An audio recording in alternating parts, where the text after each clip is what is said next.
દેશભરમાં જ્યારે મહાત્મા ગાંધીના નામ સાથે દેશભરમાં સ્વચ્છ ભારત અભિયાન ચાલી રહ્યું છે ત્યારે અમદાવાદના જમાલપુરની ખાંડની ચાલીમાં આવેલું કોમી એકતાના પ્રતીક સમા વસંત રજબ સ્મારક ગંદકી અને કોર્પોરેશનની ઘોર ઉપેક્ષાનું ભોગ બન્યું છે। શહીદ સ્મારકની દિવાલને અડીને કોર્પોરેશન દ્વારા જ કચરાની ટ્રોલીઓ મૂકવામાં આવતી હોવાની સ્થાનિકોની હાલત સૂડી વચ્ચે સોપારી જેવી થઈ ગઈ છે।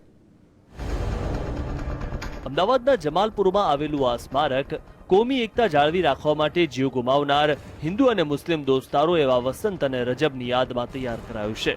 કોર્પોરેશન દ્વારા તૈયાર કરાયેલા સ્મારકનું આજે ખુદ તંત્ર ઉપેક્ષા કરતું હોય તે બાબતની આ દ્રશ્યો જ ચાડી ખાઈ રહ્યા છે। રહેણાંક વિસ્તારમાં આવેલા આ સ્મારકની આસપાસ ગંદકી જ ગંદકી જોવા મળી રહી છે। શહીદ સ્મારક પાસે ગદર્ભો પણ નિરાતે આંટા મારતા ફરે છે। સ્મારકની આસપાસ ઉગી નીકળેલું ઘાસ અહીં તંત્રના અધિકારીઓએ કેટલા સમય પહેલા મુલાકાત લીધી છે તે સ્પષ્ટ બતાવે છે। તોળી પક્ષી પ્રેમીઓ અને ધાર્મિક લોકો સ્મારકની સામે કબૂતરોને ચણ માટે દાણા નાખે છે અને એ જ દાણા ખાઈને કબૂતરો પછી આ શહીદ સ્મારક પર વિષ્ટા કરતા હોય છે। વર્ષમાં એક વખત સાફ સફાઈ થાય છે। અહીંયા કોર્પોરેશનમાં રજૂઆત કરી છે, કોઈ સાંભળતું નથી। આયુબભાઈ જોડે ચાવી રહે છે એની, એ લોકો બોલે છે, અમે લોકો કહીએ છીએ કે સાફ સફાઈ કોઈ ધ્યાન આપતું નથી। એટલે આપ રજૂઆત કરો કે અહીંયા સાફ સફાઈ રહે તો સારું છે। સહી સ્મારક બલિદાનનું આ સ્મારક છે, ત્યાં સાફ સફાઈ હોવી જોઈએ। વર્ષો પહેલા અમદાવાદમાં ફાટી નીકળેલા કોમી રમખાણો સમયે લીમડા નીચે જ હિન્દુ મુસ્લિમ દોસ્તારો શહીદ થયા હતા।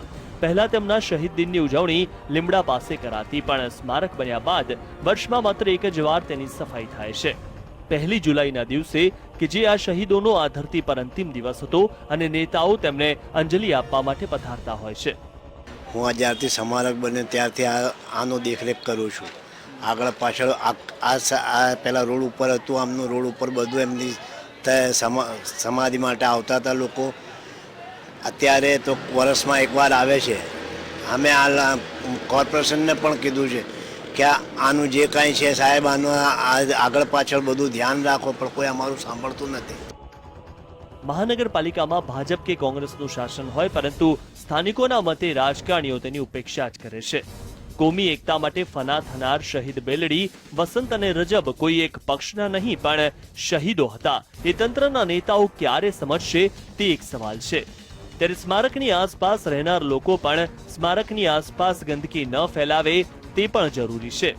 કેમેરામેન મનીષ વાણિયા સાથે નરેશ મકવાણા, GSTV, અમદાવાદ।